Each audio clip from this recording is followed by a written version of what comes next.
जैसे एक सच को छिपाने के लिए झूठ बोला जाता है, उस झूठ को छिपाने के लिए झूठ बोला जाता है, और ऐसे ही बोलते बोलते 100 झूठ बोल दिए जाते हैं। तो वैसे ही हरियाणा में भी एक कांड को छिपाने के लिए, एक कांड को दबाने के लिए कांड हो गया एक और, यानी कांड पर कांड हो गया। ठीक ऐसा ही था बरवाला कांड, 2014 का बरवाला कांड। क्या था ये कांड, क्यों हुआ था ये कांड, और अब क्या हो रहा है, और क्यों आखिर 10 साल बाद इस कांड को फिर लोग याद कर रहे हैं, वो मैं अब आपको बताता हूं। नमस्कार, आप देखने जा रहे हैं डेली दहाड़, मैं हूं आपके साथ ओम पांडे। देखिए, पहले आपको एक बड़ी जानकारी दे देते हैं कि हिसार के बरवाला क्षेत्र में जो आश्रम है, सतलोक आश्रम, उसका जो विवादित प्रमुख है रामपाल, उसे 10 साल बाद हाई कोर्ट से बड़ी राहत लगी है उसकी उम्र कैद मामले में। जी हां, बड़ी जानकारी आपको दे रहे हैं, जहां अब उसकी जो ये सजा थी उस पर फिलहाल रोक लगा दी गई है। तो ये बहुत बड़ी राहत की खबर रामपाल के अनुयायियों के लिए, रामपाल के लिए आई है कि वो जो सजा 10 सालों से काट रहा है, उसे सजा काटते हुए 10 साल 27 दिन हो चुके हैं। अब उस सजा पर आखिर रोक क्यों लगी है, ये आप जान लीजिए। लेकिन उसके पहले आपका यह जानना जरूरी है कि आखिर इस रामपाल को क्यों सजा मिली, वो अब आप जानो। तो यह सजा उसे इसलिए मिली क्योंकि कांड पर कांड हुआ। आरोप है कि उसने और उसके अनुयायियों ने कांड पर कांड किया। देखिए, होता क्या है, रोहतक में 2006 में जो करौथा आश्रम था, वहां पर हिंसा होती है, उसमें एक शख्स की मौत होती है। इसी मामले में रामपाल पर केस चल रहा था और उसकी गिरफ्तारी के लिए कोर्ट आदेश देती है, मगर वो पेश हो ही नहीं रहा था, जिसके बाद गैर जमानती वारंट जारी किया जाता है 2014 में। 2014 में नवंबर से यह प्रकरण शुरू होता है, जो जन्म देता है बरवाला कांड को। करौथा कांड को दबाने के लिए, उसकी गिरफ्तारी से अपने मालिक, अपने संत यानी कि रामपाल को बचाने के लिए उसके अनुयायियों ने कांड पर कांड कर डाला।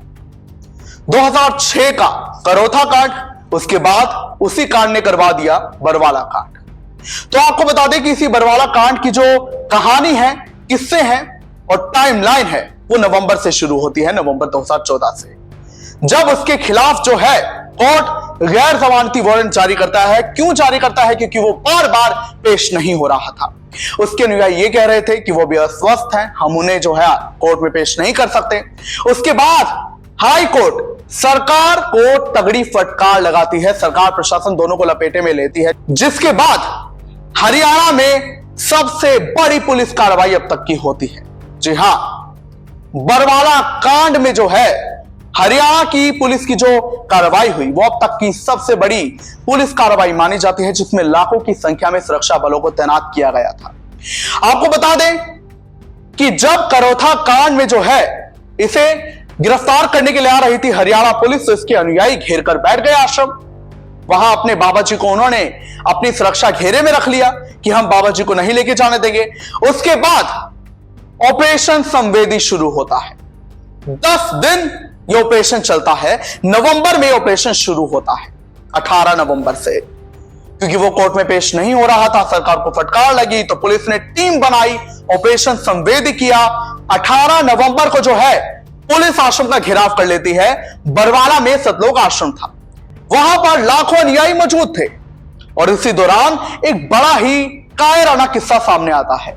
जानकारी ये थी और आरोप ये था कि ये जो अनुयायी है बाबा के, और ये खुद ये जो बाबा रामपाल है, इसने महिलाओं को और बच्चों को ढाल बनाया हुआ है। मासूम बच्चे, बुजुर्ग महिलाओं को, और महिलाओं को इसने जो है सुरक्षा ढाल बना लिया, ताकि पुलिस अगर अंदर भी घुस जाए आश्रम में तो महिलाएं उसकी रक्षा करें। क्यों? क्योंकि बच्चों और महिलाओं पर अगर बल का प्रयोग कर लिया गया तो कोर्ट में तो पुलिस पर ही उल्टी मार पड़ जाएगी। तो यह आरोप था कि इसके समर्थकों ने रामपाल के, और रामपाल ने खुद ये चाल बनाई कि बच्चों को, महिलाओं को आश्रम में मौजूद कर दिया गया, वहां पर उन्हें कैद तक कर लिया गया। ऐसा नहीं कि बच्चे अपनी मर्जी से आ रहे थे। आरोप यह है इन लोगों पर, रामपाल और उसके लाखों अनुयायियों पर, कि इन लोगों ने बच्चों को, महिलाओं को ढाल बनाते हुए कायराना हरकत की, उन्हें कैद करने लगे कि आपको यही रहना होगा। कोई अगर विरोध करता तो उसे लाठी डंडों से पीटते।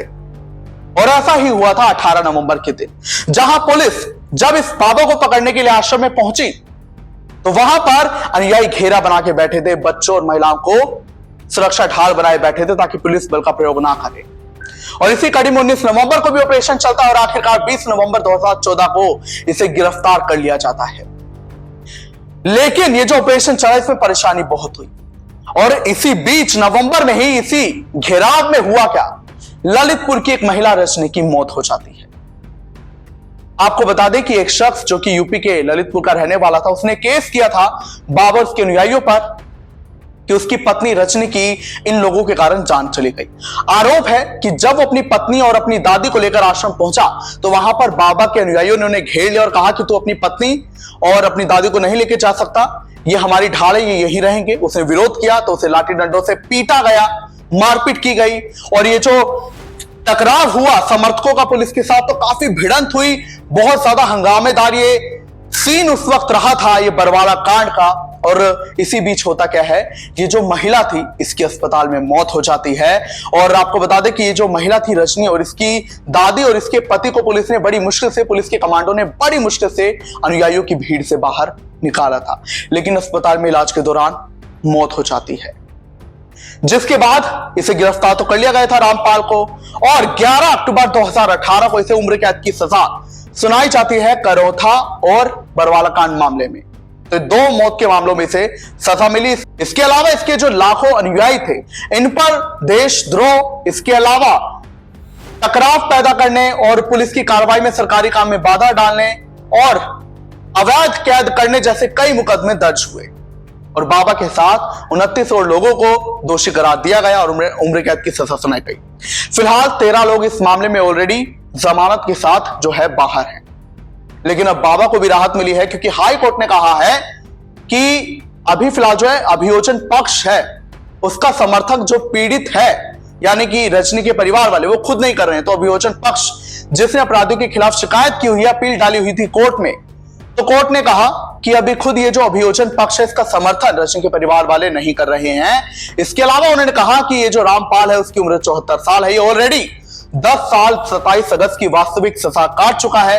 वहीं उन्होंने कहा कि ये जो मेडिकल साक्ष्य मिले हैं रजनी की मौत मामले में, क्योंकि डॉक्टर्स की टीम ने कहा था कि रजनी की मौत जो है निमोनिया से हुई है, तो जो हाईकोर्ट की ये जो पीठ थी, न्यायपीठ, उन्होंने कहा कि ये जो मेडिकल साक्ष्य हैं उन पर भी गहरी बहस हो सकती है, उस लायक मुद्दे हैं। तो फिलहाल मुख्य अपील तक रामपाल की सजा पर रोक लगा दी गई है। तो ये राहत फिलहाल उसे मिली है और उसकी जेल से बाहर आने के रास्ते और साफ होते गए हैं। मगर ये बरवाला कांड कुछ था ही ऐसा, कांड को बचाने के लिए कांड हो गया। करौथा मामले में गिरफ्तार करने आ रही थी पुलिस, लेकिन समर्थक चाहते नहीं थे कि बाबा जी जाएं, तो उन्होंने बरवाला कांड कर डाला और उसी ने जन्म दिया हरियाणा में अब तक सबसे बड़ी पुलिस कार्रवाई की, जो कि 10 दिन तक चली, ऑपरेशन संवेदी। क्या कुछ आप कहेंगे इस पूरे प्रकरण पर, हमें जरूर बताएं।